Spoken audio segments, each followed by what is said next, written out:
Number one, I am not the CDC. I can't tell you for sure what is going to work and what isn't going to work. What I can say is the CDC is now suggesting that everyone wear masks in public as a form of prevention of you spreading your own germs, not necessarily as a way to protect yourself from catching anything. So that is my disclaimer. As that recommendation to wear a mask in public becomes stronger and stronger and maybe even required, this is, of all of the tutorials that are out there, this is what we find the most functional, the most comfortable, the most universal. So I'm just gonna walk you through a couple of options.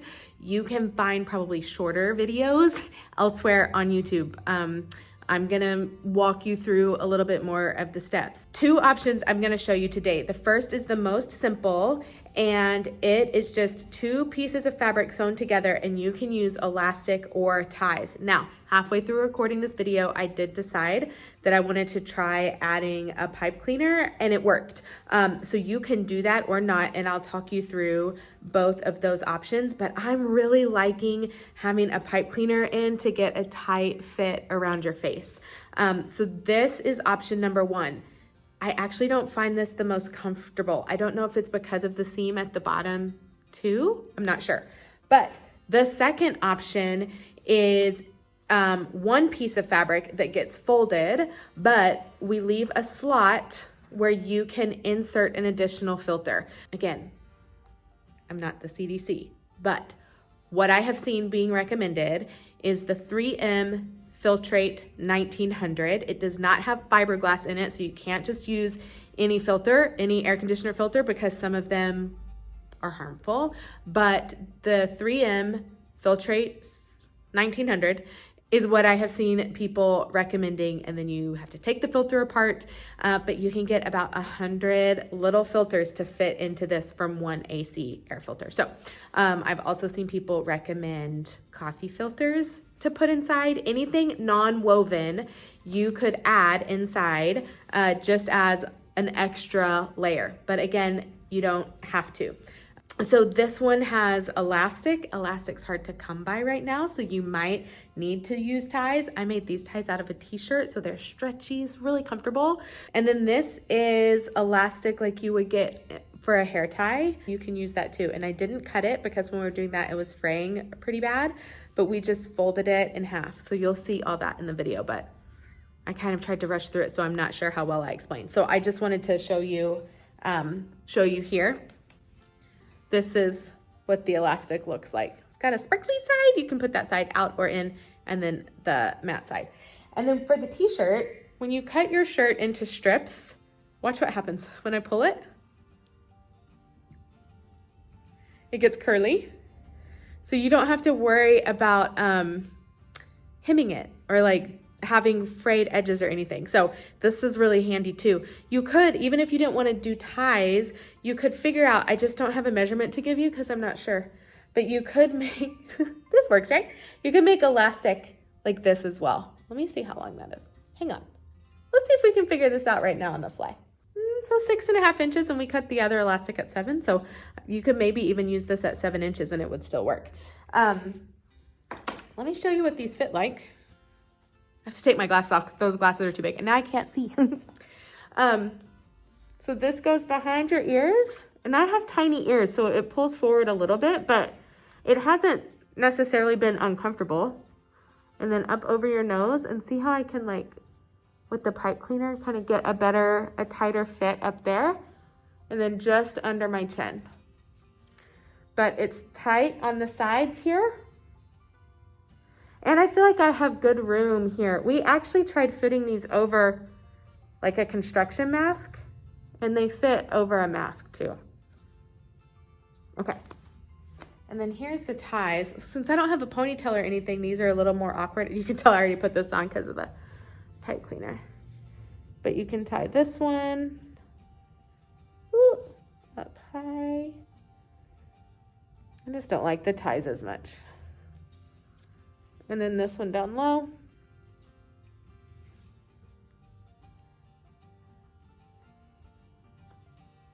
But still, I can pull it. I feel like there's a little bit more space here. but no space here. So, but this one looks more silly. This I cut 6 by 9. That was measurements I had seen floating around, but these we cut a little bit bigger. We cut them 9 by 13, so that would be 6.5. And after trying this one on, I think 6.5 would maybe be a better dimension. So play around with it and see, but 6 is what I have seen other people doing, but I think adding that extra 1/2 inch would have made it feel a little bit more comfortable under my chin. I also suggest that you do your own research on how to handle your masks when you wear them out in public. One thing that was recommended to me by a science professor was to sanitize them in the oven at 170 for 30 minutes. And that's what I've been doing at home. It is definitely easier and faster for me than washing it in the washing machine. It's gonna help your mask last a little longer if it's not getting run through the washing machine. And when I put it in the oven, I'm not having to mess with this pipe cleaner at all. And so that's been really nice to just be able to like set this into the oven, 170, 30 minutes, take it out, and it's done. I think that is all of the notes that I have from the videos we just recorded. So we'll get it all pieced together. I hope it makes sense. Anything I left out, I'll put below, or I'll come see you. I'll come back another day with more thoughts. All right, for the simplest version of this mask, you need 2 pieces of fabric that are 9 by 6. So if you were using one that had a direction, it would go 9 inches across the top and 6 inches down. And then you can still use elastic if you want. I'm going to show you how to do this with ties because elastic can be hard to find. So we're going to make ties. This is an old t-shirt. This is the bottom of the t-shirt, but I've already cut it. And I'm going to cut 3/4 inch strips. You can use 1/2 inch strips. You can, or 1 inch strips. I wouldn't use anything smaller than 3/4, but I'm going to cut 3/4 inch strips. Sorry, this part's going to be boring because you can't see. Once you cut a strip of your knit, when you pull on it, it will curl. So now I'm not having to worry about hemming it or anything. We're just cutting the knit, tugging on it, and letting it curl. So I am going to use 13-inch strips. I'm going to cut enough from my t-shirt to get 4 13-inch strips.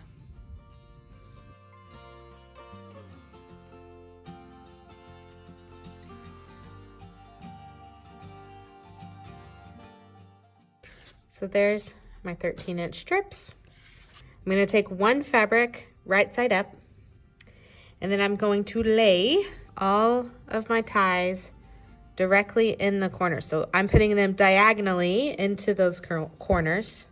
And notice how I'm piling all the extra up here because we don't want to accidentally sew it when we're stitching everything up. Now I'm going to take my other fabric and it's going to go right side down. So everything looks inside out. And notice how it's not going to lay flat. So you'll definitely want to use some pins. And the first thing I'm going to do is pin into all of those corners to hold my ties in place. Now I'm going to stick a few extra pins around to help hold everything together. So when I go to sew this, I'm going to start here. I'm going to sew all the way around and I'm going to end here. So this space in between is going to be a hole where I can flip all of this right side out. I'm lined up right at my first pin. I'm going to go ahead and take it out, roll forward. I'm going to backstitch just a little bit so that whenever I flip this, all of those stitches won't come undone. I'm following the edge of my presser foot. As I get to my corner, I'm going to take this pin out, but I'm holding my tie in place. And then with my needle down, when I think I'm about a 1/4 inch away, I'm gonna pick up my presser foot and turn. Okay, still probably have one more stitch, so I'm gonna go back, roll forward 1 stitch, turn again. There we go, bang on. Now you could still use elastic with this method. You would just have, if this were my piece of elastic, get it to where we can see the whole thing. You would have part of it in this corner, and then you would have the other part pinned in this corner like that. And then this part would be inside of your sandwich, so you wouldn't be able to see that happening. But if you wanted to use elastic instead, that's how you would do it. So this pin here is where I'm gonna stop. Gonna back stitch. Now we're gonna fold this right side out.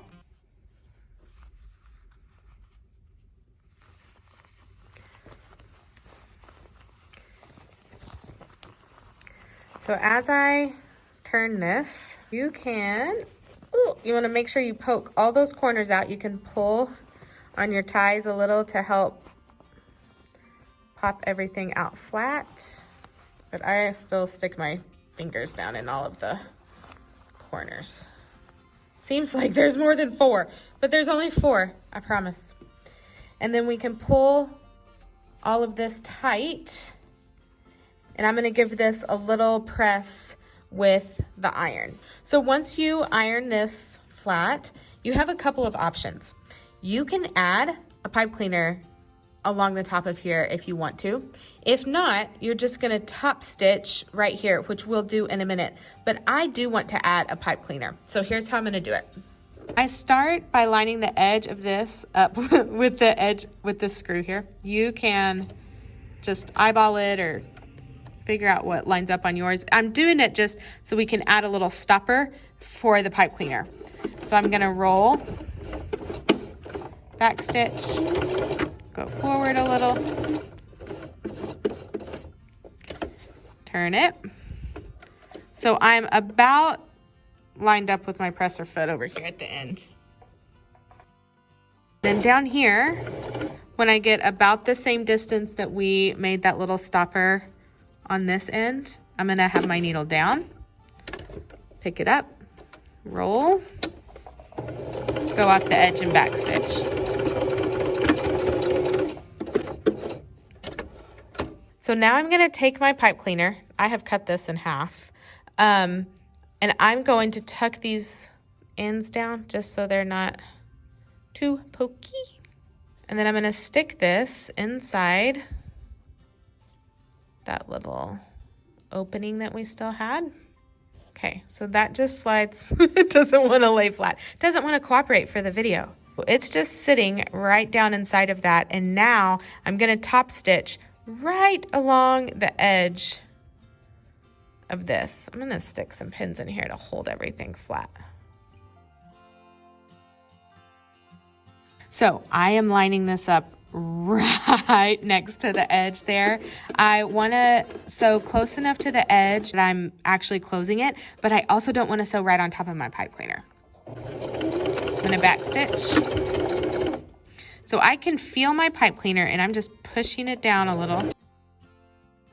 I'm at the end of the opening, so I'm going to just sew all the way to here.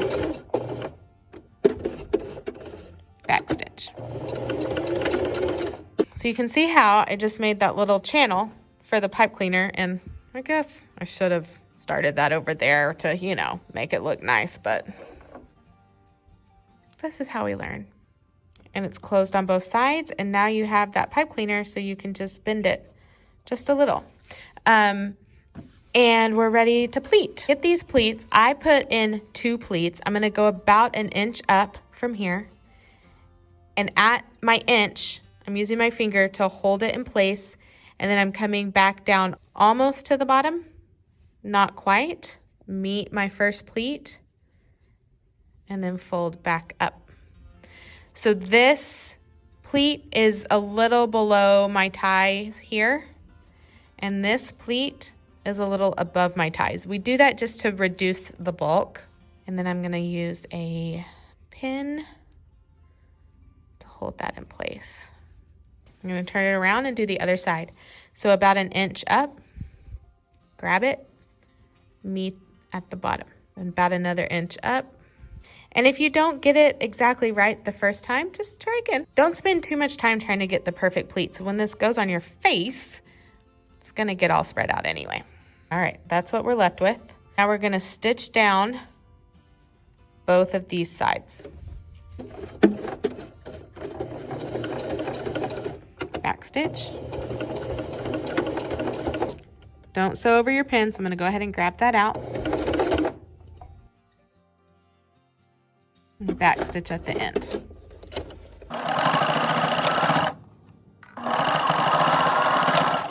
The first thing we need to do is make it to where we don't have raw edges on either of these short sides. So I'm gonna fold this up about 1/4 of an inch, 3/8 of an inch. And notice I'm not being too precious about it, not too picky, but I just want a somewhat consistent line there. Now we're gonna fold it one more time. If you do a lot of these, the steam is gonna build up and it'll get a little hot on your fingers, so be careful. I can even give it a bit of a steam, and then what will help it, I can pin it, or if you, while it's steaming, take something heavy, I just have this sitting here, and put it on top. While it cools, it will help set that, just like curlers in your hair. If you let them cool in your hair will be curly. As I stitch this down, I'm wanting to get the inside of that fold so you can see, well, I hope you can see, that my needle is gonna come down just on the inside of my fold. So I always roll my hand wheel to get started, and then I'm gonna push my reverse lever and go backwards a couple stitches, and then I can let this go and stitch all the way to the end. Okay, so once you do it on one side, you're gonna turn it around and do it on the other. So now I'm gonna take my fabric right side up. I'm gonna fold it over. So now I'm looking at the wrong sides, and I'm gonna iron this down. One thing you can't tell on this fabric, because there's no direction, is I actually want this fabric to be upside down. So if my fabric had a direction, like these little birds, I wanna be looking at it upside down, not right side up. So I'm gonna fold this in half, give that a little iron, unfold it, and I have this crease here that's going to become the center. I'm gonna take the bottom, which actually is the top, because remember, this would be upside down, and I'm gonna fold this just past where I made that crease. And then I'm gonna take the other side and I'm gonna bring it down just past the top. So you can see they're just overlapping right in the center, and I'm gonna iron this down. So if you don't have top and a bottom like this fabric, then you're fine. If you have one that does have a top and a bottom, it's upside down to you. You fold the top part up first, and then you'll fold this part down. So a way to check it is when you're looking at the wrong side like this, it should be right side up again. I hope that is helpful. So now, whether you are using elastic or ties, this is where we're gonna start to insert it into the two corners here, which will end up being the bottom of our mask. So I'm using this double fold elastic, and because it's so thick, I'm actually folding it in half. And I'm gonna tuck it right in this crease there. So I'm just kind of pinching it all in place. I'm gonna hold that in place. I'll bring my sewing machine back up here. And once I get my presser foot down, that will help hold everything in place, and then I know I'm all out of whack. So see how nothing is like I want it anymore. So now I can straighten everything back up and we're ready to sew. Over here where our elastic is, we want to make sure that we back stitch. So I'm going to roll forward a few times Then we're gonna back stitch. And now we've really secured the end of that elastic in place. Unlike the other mask, the simple mask we did where we just sewed all the way around, I'm gonna stop and leave myself about 1/2 of an inch down here at the bottom. So I stop pretty much when my fabric comes just under the legs of my presser foot here. I don't worry about back stitching or anything. I'm just gonna leave it like that and pull it off. So you can see where I didn't stitch it all the way to the bottom. This gap here is gonna serve 2 purposes later. So now I need to add elastic on this side. If you're using the double fold elastic, I've been putting the shiny side on the inside just so it's not quite so obnoxious. You'll just want to make sure that you fold it the same way.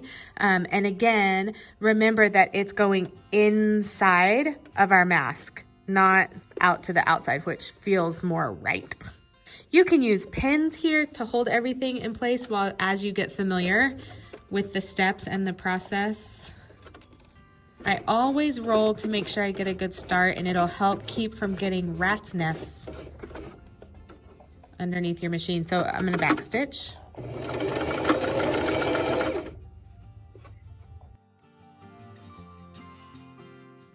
And then I'm stopping about 1/2 inch from the end. Back to the ironing board. We're gonna flip everything out. So I'm using my fingers to poke through those holes. Then I'm gonna take my fingers into this gap and poke them out over there too. I'm not poking that seam out, but I am trying to make it look nice and straight. Got a little bit of an overlap here, just like we want. And see how that's poking out a little bit? Wow, we're fine with that. We can fix it later. And I'm gonna iron, I'm pulling here, I'm gonna iron all of this down. If you are not interested in adding a pipe cleaner or some sort of wire at the nose, then you can stop here and fast forward on to when we pleat. If you do want to add a little bit of wire at the nose, you have a couple more steps. It's just back and forth, back and forth, back and forth. Okay, we're going to add a little stopping stitch here and then a channel for our pipe cleaner to go. I have been lining up the edge of my fabric with the edge of this screw. So you are not limited just to your seam allowance lines on your needle plate. You also, I'm using the edge of the screw there. Hold these threads out of the way. Like always, I'm rolling forward. This has been about 4 stitches for me. I'm gonna back stitch now to lock this in place and then go forward. And with my needle down, I'm gonna lift my presser foot and turn my mask. I want for the edge of my presser foot to end up about on the edge of my fabric. Sometimes it doesn't, sometimes I'm a little too far, and I don't worry about it. If I'm a little too far, I just angle back in as I sew. So now I'm gonna stitch all the way to the end, following the edge of my presser foot with the edge of my fabric. All the way out the end like that. So because we were making hundreds and hundreds of these, we cut our pipe cleaners in half. But you can also take a pipe cleaner and just fold it in half, and you'll have, a little extra padding, especially if you have cheaper pipe cleaners. So since we cut these, we also folded the ends over to help it not be so sharp on your face. And then I take that folded end and I put it going towards the outside of your mask, because this is the part that's not going to touch your face. And if it's flipped, then this might end up against your cheek and could be kind of pokey. So I'm using the end of the pipe cleaner to tuck into this hole, and see how that's where I kind of like popped that seam out a little too much before. So I'm just working it down in there. I'm pushing it as far as I can, and then when I can't push it anymore, I'm gonna have to bunch it. So I'm gonna like push this until my pipe cleaner hits that stopper, and then I can pull on this side. And it's just that fold right now. What's happening is that fold was catching. So there's the edge of my pipe cleaner there. It's not quite centered, but that's okay. Now we're gonna stitch another little right there to stop that pipe cleaner from moving. You'll wanna be careful that you don't sew over the end of your pipe cleaner. So I have scooted over just a little bit further and I'm rolling. You can roll all the way if you want, or you can start sewing, but I just wanna come to this line and then I'm gonna go backwards. And then I do it one more time. So down, back. And then we can pull this off. Now we've all gotten to the stage where we're ready to pleat. This can be kind of the most frustrating part, but just keep in mind that it does not have to be perfect at all. So if you folded and left an insert for the pocket, I use this as my guide. So I'm gonna take this fold and I'm gonna bring this to about the bottom. So I've taken that fold and I have brought it down to almost the bottom. There's my first pleat. Then I'm gonna take almost the top and I'm gonna pull it down. Okay, that's too short, so I'm gonna have to try again.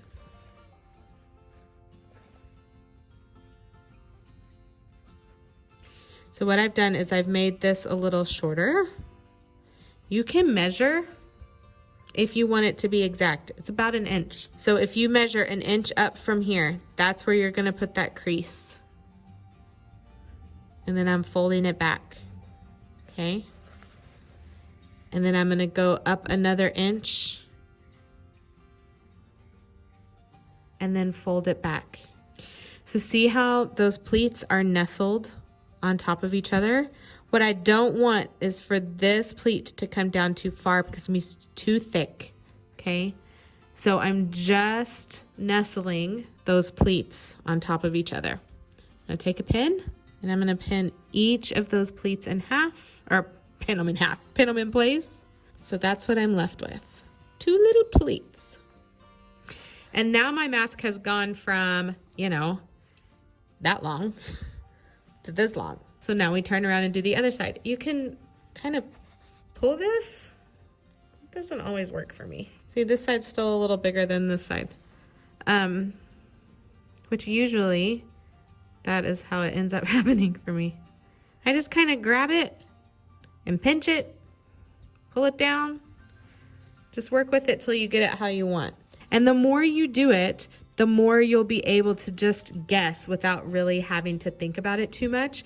What I have found makes a difference though is if any of these pleats are too small, it's not gonna hold the crease. So if this pleat at the top were too small, like let's say it's tiny, it's just like that, it's gonna lose this crease here. So that's really what we're going for. So remember, 1 inch from the top, I'm gonna fold that down, fold this next pleat to meet it, and pin in place. So now we have to, because I'm using this fold over elastic, I have to fold this down and I have to stick it in this gap that we left. And usually I cannot get it the first try. That's where some scissors will come in handy to really help open that space up. And then I can kind of push it down with my finger to open it, like to kind of pop it open. And then I can take the corner of this and stick it in. This, if you're using a skinnier elastic, this won't be a problem. As soon as I can grab it, I'll take my scissors and I'm using them to poke that elastic in even just a little bit further. And I do that on both sides. If you can get your hands on 1/4 inch elastic, you won't have to worry about this. It's a little bit easier. There we go. If you were making a tie version of this mask, it would be the same thing. You would just have your ties and you would be sticking your ties in there and this part wouldn't be connected. So now that I have this done, I'm gonna top stitch all the way down to hold my pleats in place. I'm gonna be sure to back stitch over this elastic here. This part can be really tricky and frustrating as well. It's not focusing where I want it to. Focus back here. I am watching the edge of my fabric here just on the inside of my presser foot here. Can you see it? It's hard with this elastic being blue, but my edge is right there. When my needle comes down, let me roll it down so you can see. It's just right along the edge. If this is too hard for you to sew with such a skinny allowance like this, you can instead move the edge of your pleats over to the edge of your presser foot. But if you do this, you're gonna wanna also move your needle over to the right. Okay, I'm gonna move it back to the center and line it up what feels natural to me. Okay, see how I'm holding my threads? I actually have them wrapped around my finger over here. I'm gonna roll this forward. And it is barely wanting to go. Now I'm gonna back stitch. Well, I'm gonna go forward a little further. Okay, now I'm gonna back stitch. And then keep going. So normally I would say don't push or pull your fabric, but you may have to really push your fabric to help with these pleats. I'm gonna also take this pin out before I sew over it. So go slow. These pleats are actually behaving very well. I went ahead and unpinned it. I'm still lining. It might come a little like this. I'm lining my pleats back up. When I get to the bottom, I'm gonna back stitch. So mine looks like that. I didn't sew perfectly straight line. It's totally fine. Sometimes you're gonna get skipped stitches when you're sewing over your pleats here. If it keeps happening a lot, change your needle. Also, sew slow or roll over these parts where it's extra thick, where your pleats are. If you'll roll with your hand wheel, that will help. Okay, now we're gonna come do the other side. A lot of times I have more trouble when I'm trying to stitch down this way because it's gonna be trying to fold my pleats the wrong way. So I just have to go a little bit slower. And again, I'm gonna go ahead and fold this in half. I'm gonna stick it in my opening that I left. It's always easier for me on this side where we didn't have see this side doesn't have the casing for the pipe cleaner, so it's a little bit bigger. So I get this up underneath there. Gonna go ahead and take out this first pin, holding my threads, rolling forward. Okay, it's not moving at all. So I'm going to push it to help it move, but I still have to back stitch. Let this go, stitch forward. It's not wanting to move, so again, I'm gonna push. Sometimes you'll have to lift your presser foot up just a little bit to move it forward. Watch this pleat, see how it's already kind of starting to buckle towards me. So if I lift my presser foot, I can just tuck the edge of that pleat underneath. Take out my thread, my pin. And I've been holding this elastic in with my fingers. Sometimes it will pop out on you. So you just have to stick it back in. And I'm gonna back stitch. Okay, then we can pull it out. And that's it. You made your mask.